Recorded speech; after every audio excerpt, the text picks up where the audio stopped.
ప్రకటన గ్రంథం చక్కటి మాటలు దేవునివి, 5వ అధ్యాయం. ఇది మనం ఇంతవరకు అనుకున్నాం కదా, యేసు ప్రభువుకు ప్రార్థన చేయొచ్చా లేదా, దానికి ఒక రకంగా ఉపయోగపడేదే. నిర్ణయం మీది, కేవలం లేఖనం చూపించేదే నా పని. పరలోకమందున్న మా తండ్రి, నీ నామము పరిశుద్ధపరచబడును గాక, నీ రాజ్యము వచ్చును గాక, నీ చిత్తము పరలోకమందు నెరవేర్చబడినట్లు భూమి యందు నెరవేరబడును గాక అని అన్నప్పుడు మనం ఆయన ఏం చేస్తున్నాం?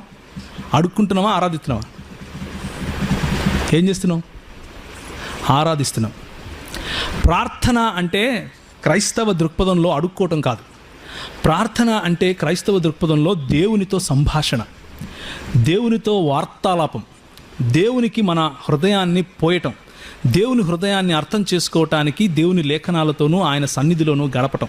దీన్ని ప్రార్థన అంటారు. యేసు ప్రభు ఉదయాన్నే లేచిపోయి ప్రార్థన చేశాడు అంటే అడుక్కుంటున్నాడు అనుకోకండి. అయ్యా నాకు ఇది ఇచ్చేసి, నాకు ఇది ఇచ్చేసి, నాకు ఇది ఇచ్చేసి, ఇంటికి పెళ్లి చేసి, కారు కావాలా, ఎగ్జామ్స్ రాస్తున్నా పాస్ కావాలా, నాకు ఏదైతే ముక్కు చక్కగా లేదు స్ట్రైట్గా చేసేసి, నాకు జుట్టు పోతుంది, నాకు జుట్టు బాగబెట్టు, ఇవన్నీ విజ్ఞాపనలు ఉంటాయి, నేను కాదనట్లేదు. అదే క్రైస్తవ జీవితం కాదు.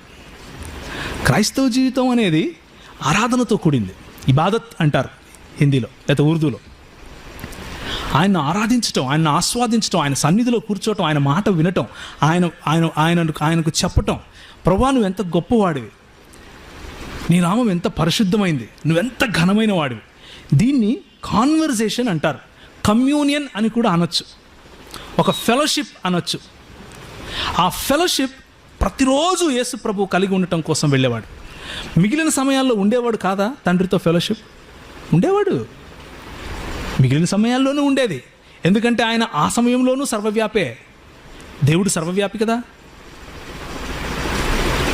తండ్రి అయిన దేవుడు ఆ సమయంలోనూ సర్వవ్యాపి, ఆయన దగ్గరికి వచ్చి ఉండేవాడు. కానీ కేవలము దేవునికి మరియు కేవలము తండ్రికి మరియు కుమారునికి ఉండవలసినటువంటి ఆ సంబంధం, ఆ సమయం ఆయన ఇచ్చాడు దేవునికి. దాన్ని ప్రార్థన అంటారు. ఇప్పుడు యేసు ప్రభు యేసునామంలో ప్రార్థన చేశాడో లేదో మీరు ఆలోచించుకోండి. ఆయన నామంలో ప్రార్థన చేస్తే ఆయన నామం తండ్రి విన్నాడో లేదో మీరు ఆలోచించుకోండి. దాని గురించి నేను చెప్పను. నేను ఏం చెప్తాను అంటే, ప్రార్థనలో ఉన్న ఎసెన్స్, సారాంశాన్ని మర్చిపోకండి అంటున్నాను. ప్రార్థనలో ఉన్న సారం ఏమిటి అంటే, తండ్రి దగ్గర కూర్చొని ఆయన స్వరం వినటం, ఆయనకు మన స్వరం పలుకుతూ ఆయనతో ఫెలోషిప్ చేయటం, ఆయన ఘనతను చాటటం, ఆయనను మహింపరచటం. ఒకవేళ సమయం మిగిలితే వేరే వాళ్ళ కోసం, సంఘం కోసం అంతా ప్రార్థించిన తర్వాత, అవసరతల కోసం ప్రార్థించిన తర్వాత మన గురించి కూడా కొన్ని అడుక్కోవటం, అందులో తప్పులేదు. అడుగుడి మీకు ఇవ్వబడును అని ఆయనే అన్నాడు, అడగండి. కాకపోతే అదే కాదు మన బతుకు, ఇంకా చాలా ఉంది. సో ఇక్కడ జరిగినటువంటి ప్రార్థన, యోహాను సువార్త 17లో జరిగినటువంటి ప్రార్థనలో యేసుప్రభు యేసునామమును ప్రార్థించాడో లేదో మీరు ఆలోచించండి.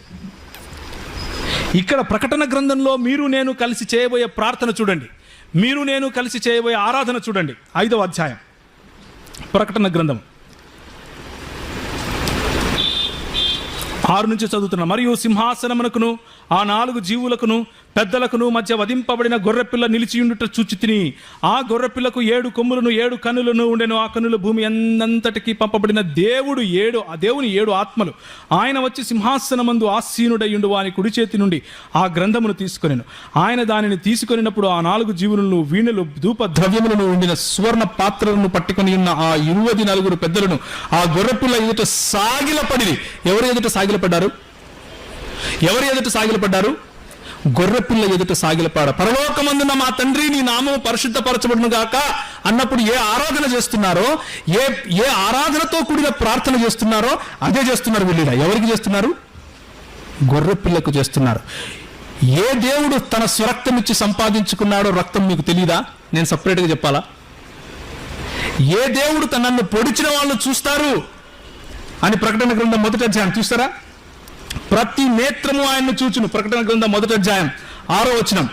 మనలను ప్రేమించుచు తన రక్తము వలన మన పాపములను మనలను విడిపించిన వానికి మహిమయు ప్రభావమును యుగ యుగములు కలుగును గాక. ఆమేన్. దీన్ని ఆరాధన అంటారా అనరా? ఆమేన్. ఆయన మనలను తన తండ్రి అగు దేవునికి ఒక రాజ్యముగాను యాజకులుగాను చేసిన ఇదిగో ఆయన మేఘారుడే వచ్చుచున్నాడు, ప్రతి నేత్రము ఆయనను చూచును, ఆయనను పొడిచిన వారు సైతము ఆయనను చూచెదరు. నువ్వు నేను పొడిచింది మన పాపముల కారణంగా పొడిచాం, వాళ్ళు కూడా చూస్తారు, మీరు చూస్తారు నన్ను అంటున్నాడు. ఆ చూచే వాళ్ళు ఆ పొడిచినటువంటి ఆ పొడిపించుకున్నటువంటి రక్తము కార్చి నిన్ను కట్టినటువంటి ఆ దేవుని ఎదుట ఏం చేశారు? వీళ్ళు సాగిలపడ్డారు.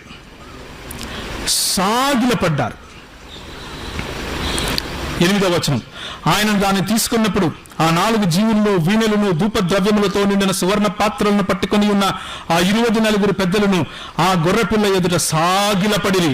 ఆ పాత్రలు పరిశుద్ధుల ప్రార్థనలు. నువ్వు చేసే ప్రార్థనలు స్వీకరించబడడం గురించి మాట్లాడుతున్నావు కదా, ఇది స్వీకరింపబడటం. ఈ పరిశుద్ధుల ప్రార్థనల గురించి మాట్లాడుతున్నాను. యేసు ప్రభువు ఎదుట సాగిలపడినప్పుడు ఆ ప్రార్థనలు విప్పబడతాయి. నేను సార్వత్రిక సంఘం గురించి జరిగే ప్రార్థనల గురించి మాట్లాడుతున్నాను. ఇక్కడ కేవలం నాకు ఇది కావాలి అది కావాలి అన్న ప్రార్థనల గురించి మాత్రమే కాదు, సార్వత్రిక సంఘంలో జరిగినటువంటి ప్రార్థనల గురించి మాట్లాడుతున్నాను.